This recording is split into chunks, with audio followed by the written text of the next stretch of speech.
Hello again, this is Kurt Waldrop and welcome to Radical Freedom.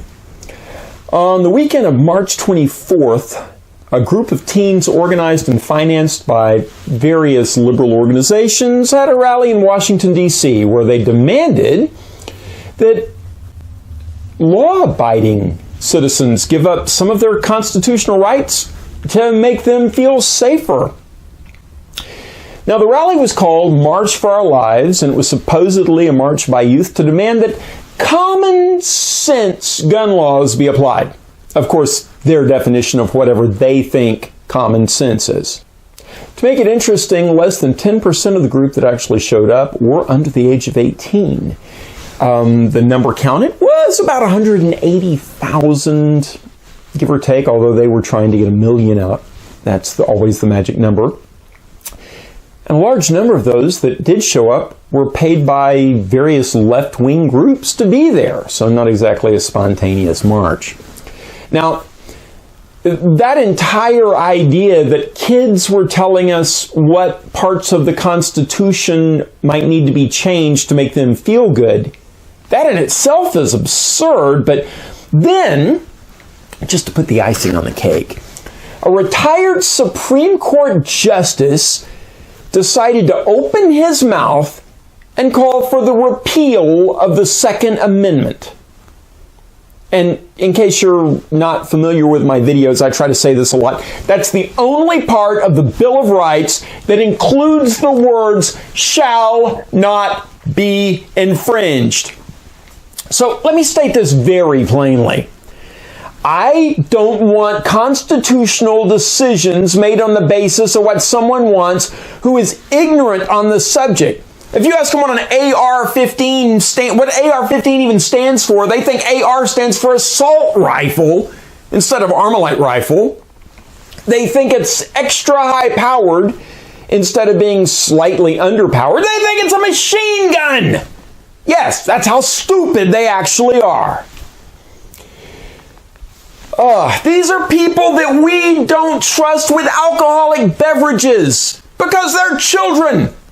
And you want to let them change our laws, specifically our constitutional freedoms. Hey, speaking of alcohol, the drunken brayings of a retired judge do not move me to want to change the Constitution, no matter if he was on the Supreme Court. Remember, they're only human. They frequently make their decisions based on their preconceived notions rather than what the Constitution actually says. To quote a former Supreme Court justice a few years ago, they're not on the court because they're infallible. They're infallible because they're on the court. It's the last bastion, it's the last refuge. Once you've gone to the Supreme Court, if they want to say, okay, everyone has to stand on their left foot and scratch their belly, we have no choice. There's no way around it. So maybe go check out my video on the Supreme Court and term limits. I think that's something that definitely needs to be changed. Also, again, speaking very plainly, I do not plan to give up a single one of my God-given rights in order to make anyone feel more comfortable. In fact, I would suggest that if you're uncomfortable with our sacred Bill of Rights, the first 10 of the amendments to the United States Constitution, then perhaps you should consider moving to a country that doesn't limit the power of government, because that's all the Bill of Rights is. It's a selection of limits, specific limits on the power of an all-powerful government. Now, for myself, if by some nightmare that, or if frankly any other of the Bill of Rights were repealed, well, all that would mean to me was that some foolish people tore up a piece of paper. Because the Bill of Rights isn't just a piece of paper. It's an idea of rights bestowed upon us by nature and by nature's God. Hey, repeal it if you want to, but all that's going to accomplish is to create an entirely new class of criminal Because I believe most Americans would ignore such a clearly unconstitutional law. You want to criminalize half the population overnight? Yeah, go for it. That would give you that second American Revolution that everyone on the left seems like they want so badly. A right is called a right because it isn't voted on. It either is or it isn't. I don't care what a Supreme Court justice says. I don't care what the ballot box says. If it's a right, you cannot take it away from me or anyone else.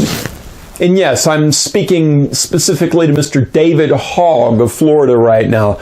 No, I don't care what your pre-adolescent ramblings have to say. Sorry you're scared, kid, but some people are afraid of cars. Some people are afraid of dogs.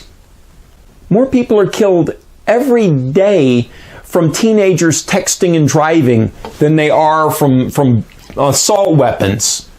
So maybe you need to get your priorities straight. I just know that as a law-abiding citizen, I don't plan on giving up a damn thing for you. Thank you. Just as we all have the freedom of speech, we have freedom of religion, all law-abiding Americans have the right to self-defense, both from criminals and from a potentially criminal government. And sorry, no, this is not open to negotiation. Okay. I'll take a deep breath, calm down. I don't want to go out and frighten my dog. I would like to thank you for watching. I hope you go below, subscribe, give me a thumbs up. Also, go to Amazon and check out my book, Radical Freedom.